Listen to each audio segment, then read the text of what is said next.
আসবো? অসম! কি হচ্ছে কি ঘরে? আবেগের প্রেমের পালা চলছে নাকি? আর আপনি কি সে পালার অধিকারী? কি মুশকিল, আমি কি করলাম? সেটাই তো, কিচ্ছু করলেন না। ও সরি, আপনি তো করেছেন।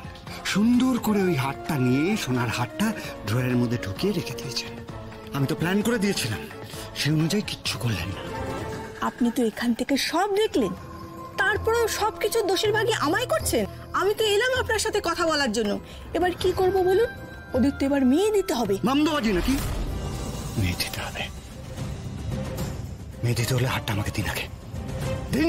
দিয়ে নিলে কুকুর হয়, জানেন না? কথা দিয়ে কথা না রাখলে কি হয় জানেন তো? আপনি তো বলেছিলেন আমাকে বলে দেবেন কি কি করতে হবে। গায়ত্রীর আসল মেয়ের নাম জানেন তো আপনি? জানি। তাহলে গায়ত্রীকে গায়ত্রীর মেয়ের থেকে দূরে রাখার ব্যবস্থা করব। সেটাই তো কিভাবে করব বুঝে উঠতে পারছি না। গায়ত্রীকে ওর আসল মেয়ের পরিচয় না দিয়ে? এতক্ষণ তো সেটাই করছিলাম, কিন্তু কিছু লাভ হলো কি? গায়ত্রী তো জানে না ওর আসল মেয়েকে। জানে? জানে না? গুছিয়ে দিন না অন্য কোনো বাচ্চাকে। ওই বয়সে কেউ নেই এখানে আর?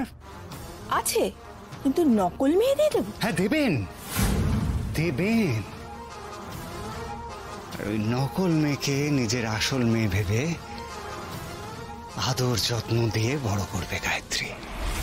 তারপর ঠিক যথা সময়ে জানতে পারবে যে সারা জীবন ভুল মেয়েকে আসল মেয়ে ভেবে স্নেহ যত্ন দিয়েছে। তখন গায়ত্রীর যে কি হবে। সে যাই হোক, কিন্তু তাতে আপনার লাভ? আমার লাভটা আমাকেই বুঝতে দিন না ম্যাডাম। তো আপনার এখানে সব থেকে বদমেজাজি ওই বয়সী বাচ্চা কে আছে? বদমেজাজি? হ্যাঁ হ্যাঁ, যে গায়ত্রীকে সারা জীবন জ্বালাবে। এমন বাচ্চা যাতে সারা জীবন নাকে দড়ি দিয়ে ঘোরায়। আছে, এমন বাচ্চা আছে।